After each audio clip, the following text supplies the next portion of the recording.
Nah, baiklah teman-teman semuanya, di sini saya akan menjelaskan tentang pengertian pengadaian.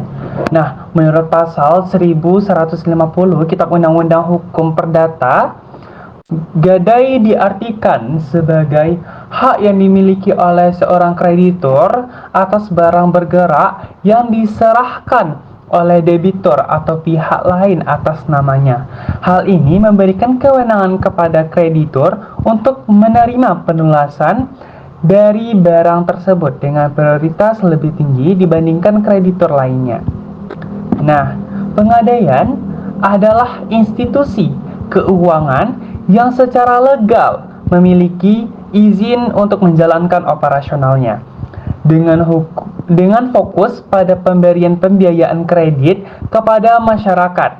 Kegiatan ini meliputi penyaluran dana dalam jumlah kecil maupun jumlah besar berdasarkan prinsip gadai, serta menyediakan layanan penitipan dan penaksiran.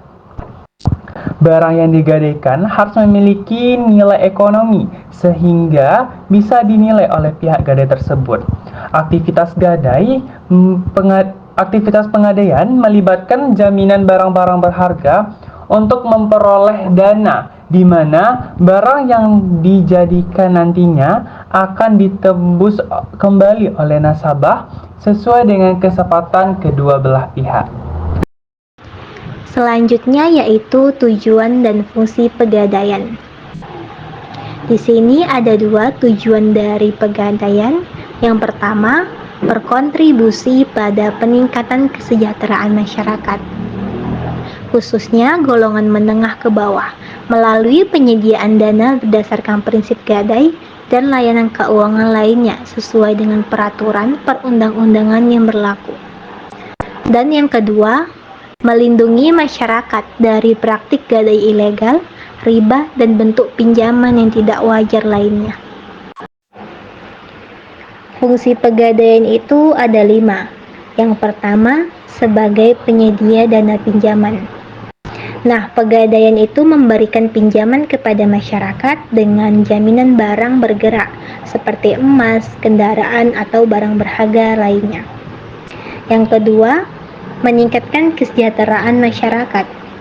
Pegadaian turut membantu dalam meningkatkan kesejahteraan masyarakat melalui penyediaan akses ke dana tunai yang legal dan terjangkau. Yang ketiga, ada menyediakan layanan jasa keuangan lainnya. Di dalam gadai, selain memberikan pinjaman berbasis gadai, pegadaian juga menyediakan berbagai layanan keuangan lainnya, seperti penitipan barang berharga, sertifikasi logam mulia, dan juga jasa taksiran. Yang keempat, ada menghindari praktik rentenir dan gadai gelap. Pegadaian berfungsi sebagai alternatif yang legal dan aman bagi masyarakat untuk mendapatkan pinjaman dengan jaminan barang. Dan yang terakhir itu ada mendukung usaha mikro, kecil, dan menengah atau UMKM. Pegadaian berperan penting dalam mendukung pertumbuhan sektor UMKM dengan menyediakan akses pendanaan yang mudah dan cepat. Banyak pelaku UMKM yang menggunakan layanan pegadaian untuk mendapatkan modal usaha, baik dalam bentuk pinjaman jangka pendek maupun jangka panjang. Selanjutnya yaitu dasar hukum yang mengatur bisnis pegadaian. Bisnis pegadaian di Indonesia diatur oleh berbagai peraturan perundang-undangan yang memberikan landasan hukum bagi operasionalnya. Di sini kami mencantumkan 9 dasar hukum yang mengatur bisnis pegadaian. Kami akan menjelaskan 3 di antaranya saja. Yang pertama, Undang-Undang Nomor 21 Tahun 2011 tentang Otoritas Jasa Keuangan. Undang-undang ini menjadi landasan bagi pengawasan otoritas jasa keuangan atas lembaga keuangan non-bank, termasuk pegadaian.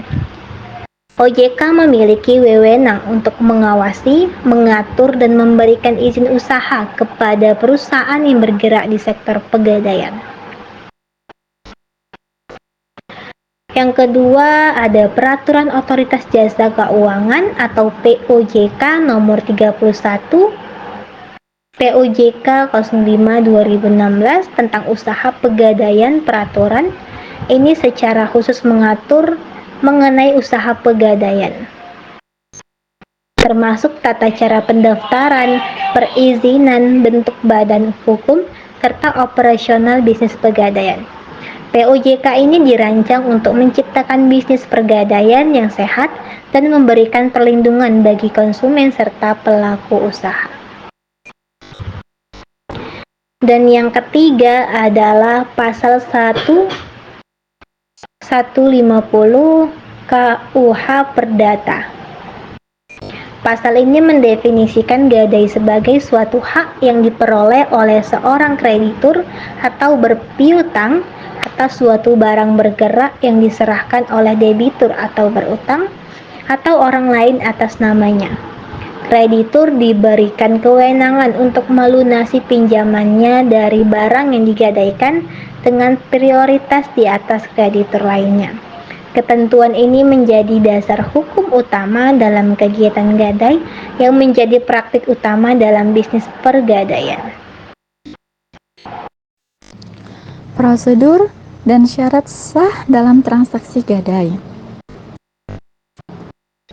Sebelum terjadinya perjanjian gadai, pihak PT Pegadaian memiliki syarat dan ketentuan dalam memberikan kredit kepada calon debitur. Nasabah yang ingin mendapatkan pinjaman atau mengajukan kredit di Pegadaian harus memenuhi syarat dan ketentuan sesuai kebijakan yang sudah dibuat. Yang pertama, nasabah harus memiliki kartu identitas diri seperti KTP, paspor, atau SIM asli yang masih berlaku. Kedua, nasabah membawa barang jaminan yang akan digadaikan. Terpenuhinya syarat dan ketentuan tersebut, maka timbul sebuah kesepakatan ketika menandatangani perjanjian gadai antara debitur dan kreditur dengan diserahkannya benda bergerak sebagai objek jaminan kepada kreditur sehingga kreditur memiliki kuasa untuk menjual barang atau benda jaminan tersebut sebagai pelunasan apabila debitur kontrprestasi.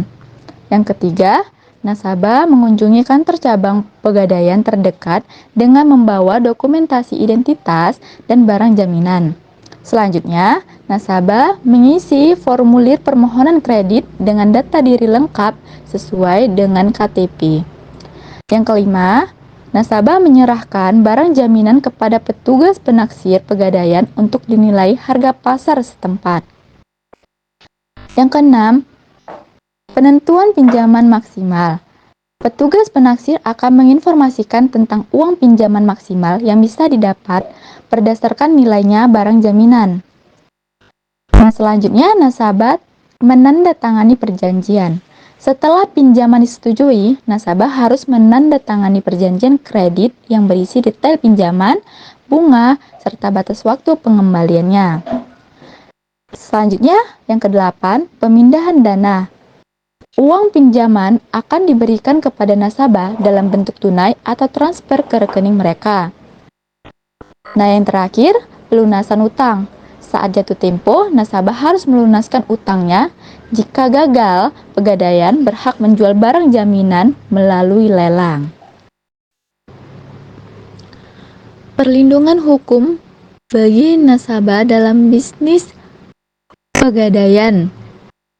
Perlindungan hukum bagi nasabah dalam bisnis pegadaian di Indonesia telah diatur secara komprehensif melalui beberapa regulasi dan praktik yang berlaku. Menurut perlindungan hukum bagi nasabah dari teori Philippus M. Hudson, mengklasifikasikan dua bentuk perlindungan hukum bagi rakyat berdasarkan sarananya. Yang pertama, ada perlindungan preventif. Perlindungan preventif merupakan bentuk perlindungan hukum yang bertujuan untuk mencegah terjadinya pelanggaran hukum sebelumnya. Yang artinya, perlindungan ini merupakan upaya pengendalian sosial yang dirancang untuk mengantisipasi dan mencegah gangguan atau pelanggaran norma-norma hukum. Yang kedua, ada perlindungan representatif. Merupakan bentuk perlindungan hukum yang diberikan kepada individu atau kelompok untuk mewakili kepentingan mereka dalam suatu proses hukum. Perlindungan ini seringkali melibatkan penunjukan seseorang, seperti pengacara atau wakil hukum, untuk bertindak atas nama pihak yang membutuhkan perlindungan tersebut.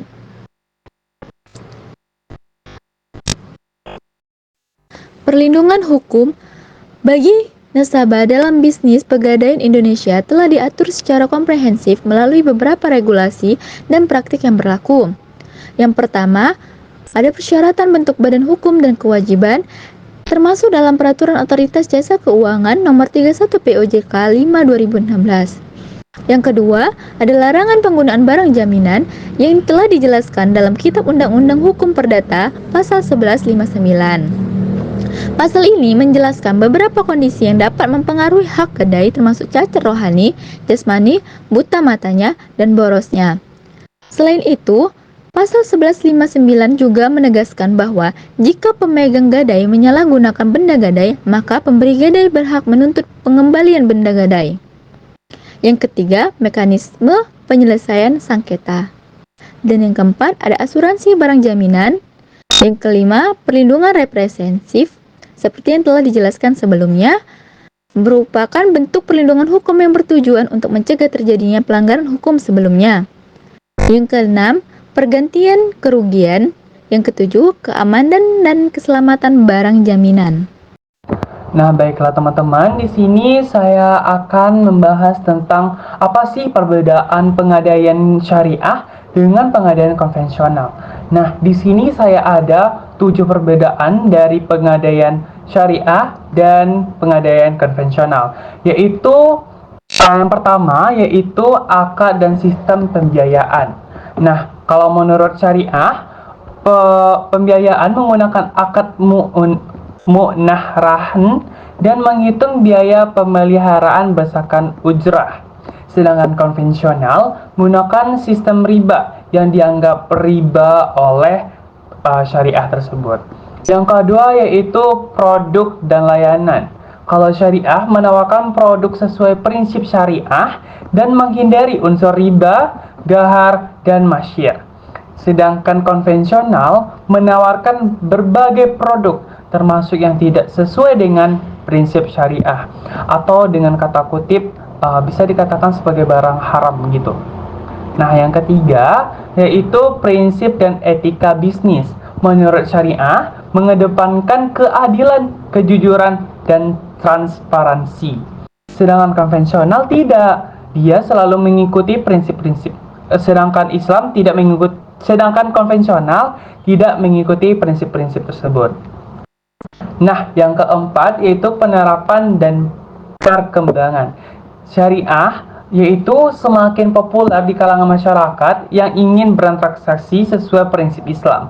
Sedangkan konvensional masih menjadi pilihan umum meskipun ada pencarian alternatif yaitu syariah. Yang kelima yaitu ketersediaan dan akses. Kalau syariah yaitu tersedia terutama di daerah dengan mayoritas penduduk muslim. Nah, karena Islam adalah negara dengan mayoritas muslim, maka sudah banyak kita temui nih teman-teman bahwa pengadaian syariah ini. Nah, sedangkan konvensional lebih mudah diakses di berbagai wilayah. Nah, walaupun Islam adalah agama mayoritas, namun pengadaan konvensional masih tetap berlaku di Indonesia ya teman-teman. Yang keenam yaitu regulasi dan pengawasan. Syariah itu diatur oleh OJK, DSN MUI untuk memastikan kepatuhan syariah. Sedangkan konvensional diatur oleh OJK sesuai peraturan keuangan konvensional.